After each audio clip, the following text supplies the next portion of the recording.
of the Ruach through you, teaching you.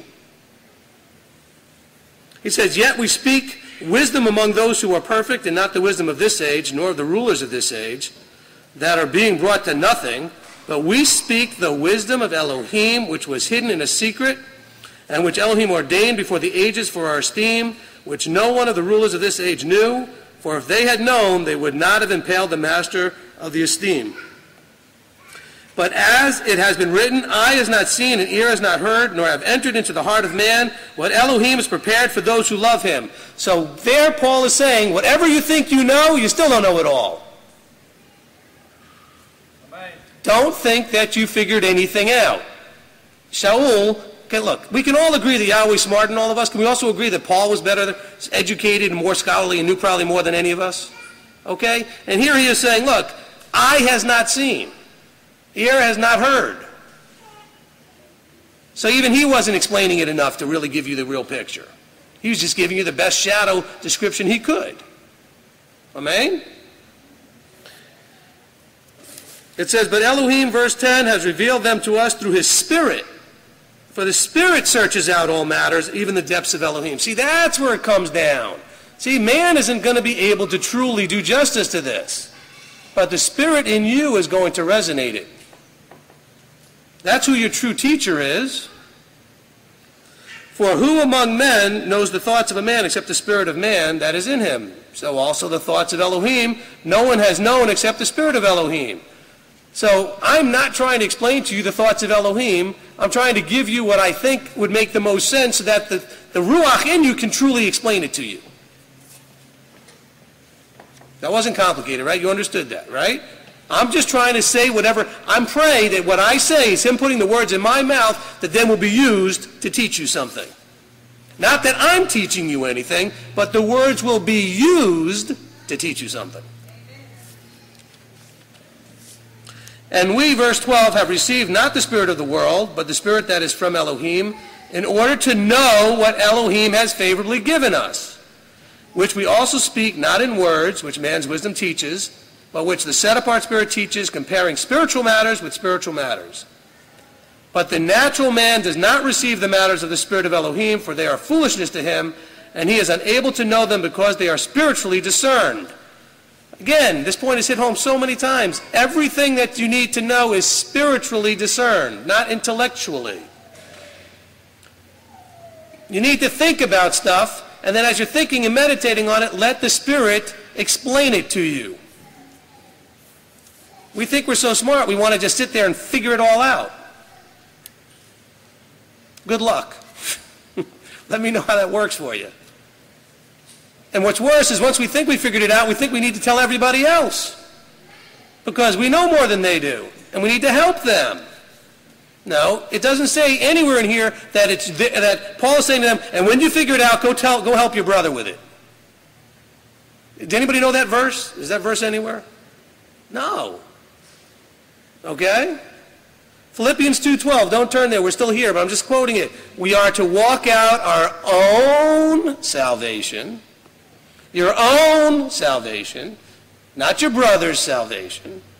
I don't have to walk out any of your salvations. I just have to stand up here and say what I believe I'm supposed to say, and then let him do whatever he's going to do with it that you're supposed to get. Because you have to walk out your own salvation. When you are calling your brother and beating on your brother and judging your brother and telling him he's wrong and everything else, you are trying to fix his walk. You are trying to walk out his salvation for him. Stop doing that. If your brother asks you for help, that's different. If your brother wants to talk about something he's confused about, that's different.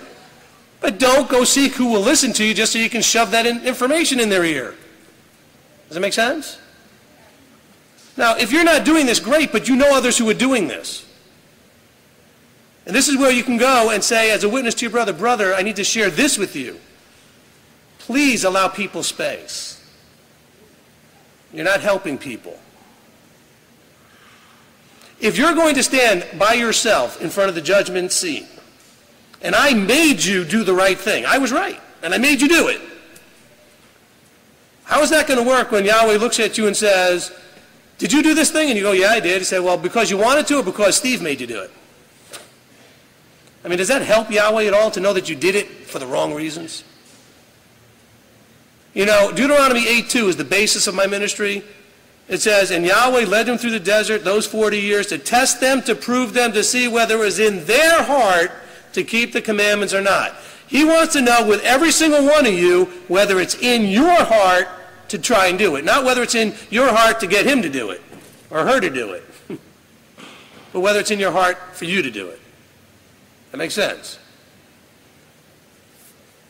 Did I finish here? No. Let's see. All right, so I said in verse 14, but the natural man does not receive the matters of the Spirit of Elohim, for they are foolishness to him. He is unable to know them because they are spiritually discerned. Verse 15, but he who is spiritual discerns indeed all matters, but he himself is discerned by no one. For who has known the mind of Yahweh? Who shall instruct him? But we have the mind of Messiah. The mind of Messiah is supposed to teach you. The mind of Messiah in you is supposed to teach you. I'm just an instrument of getting sound waves in your direction that are supposed to trigger all that, whether I'm right or wrong. The Spirit will take whatever I throw out there and make it useful to you. Have you ever, I don't even have to say ever now, any time in your life have you learned anything useful that's still useful from a Sunday preacher? Everybody nod, you all did. Even though so much now you understand that they taught may not have been correct. But you learned something. And I know what? If you turned one on the TV right now, you'd still learn something. Even if they said something wrong, you'd learn something because you'd help remember what was right and why they were wrong. Or they'd say something wrong that you couldn't remember where it said why it's wrong, and maybe you couldn't remember why it's wrong, so it forced you to go look it up. See, you can learn something from anybody. You can learn something from anybody. But I'll tell you, I still get phone calls in places I go saying, well, where do you stand on this, or where do you stand on that? Because I'm not sure I want to come and see you. Like, stay home, I don't care. If it's about me, there's no reason for you to come. You're coming because the verses tell you to not forsake the assembling together. You're supposed to be coming for each other, not for the teacher. I don't care how terrible the sermon is, that's not why you're here. At least it shouldn't be. That's an added bonus if it helps. You know, it's like the cherry on top. I mean, that's not why you're here. You're here because it's a commanded assembly, an appointed gathering with the Almighty, where he gets to be with his people and you get to be with each other. And not sitting at opposite sides because you're not talking to each other. Or in a different row because somebody offended you last week. Or maybe they don't believe exactly the same about some issue of Torah that you think you need to make a big deal about because your emotions got the better of you. I can tell you how you know where they are emotionally. If you can discuss something with somebody, they're mature. If they have to argue with you, they're not. Because when your emotions are out of control, you can't discuss when you're not happy. You have to argue. You get angry, you argue. If you're under control, you can discuss. I don't care how much I disagree with you. If I'm under control, I can talk about it. We can talk about it. I can listen to you. I talk, you listen. You talk, I listen. That's a discussion. I talk, you talk, nobody's listening. That's an argument. Pay attention to the nature of the discussions you're having. If only each side is talking and nobody's listening, end the conversation. Because it's not a conversation, it's an argument. Even if nobody's yelling. It's a debate, it's an argument, it's a dispute. It's not a discussion.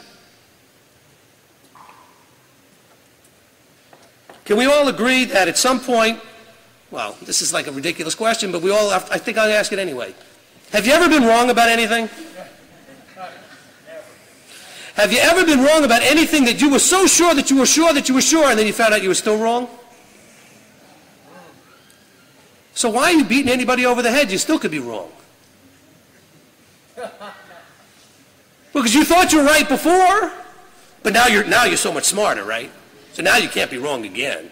Yeah. Good luck with that. Look, I'm serious.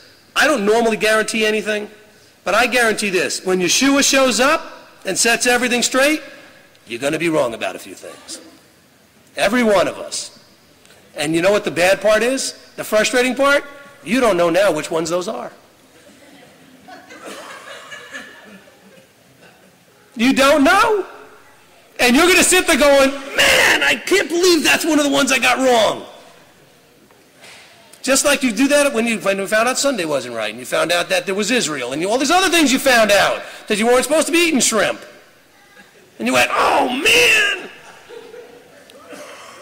You're going to do that when he shows up and sets it all straight.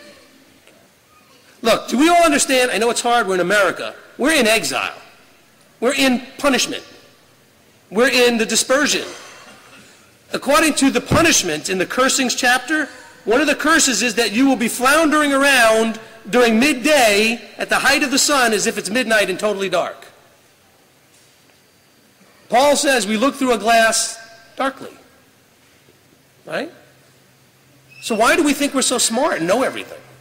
And then want to fight everybody about it. And everything's a salvation issue. Hey, you know what?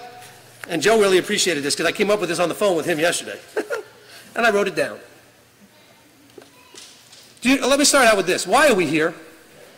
I mean, like us, not in this room, but like why do we exist? I mean, you have to do this. The first paradigm shift we talked about, and then the second and the third. What was the third one? From lawlessness to Torah observance, right? Unfortunately, what that did to most people was zoom us in to micro study. And we missed and forgot about the big picture. So I want us all to zoom out and think about the big picture for a second. Why are we here? What is Yahweh's plan? Not the plan of salvation as depicted through the feast and all that. What is his plan? Why, here's a good one, why is there salvation? I mean, why does that even exist? Why is there salvation?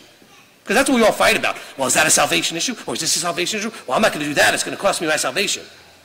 Really? Here's the big announcement.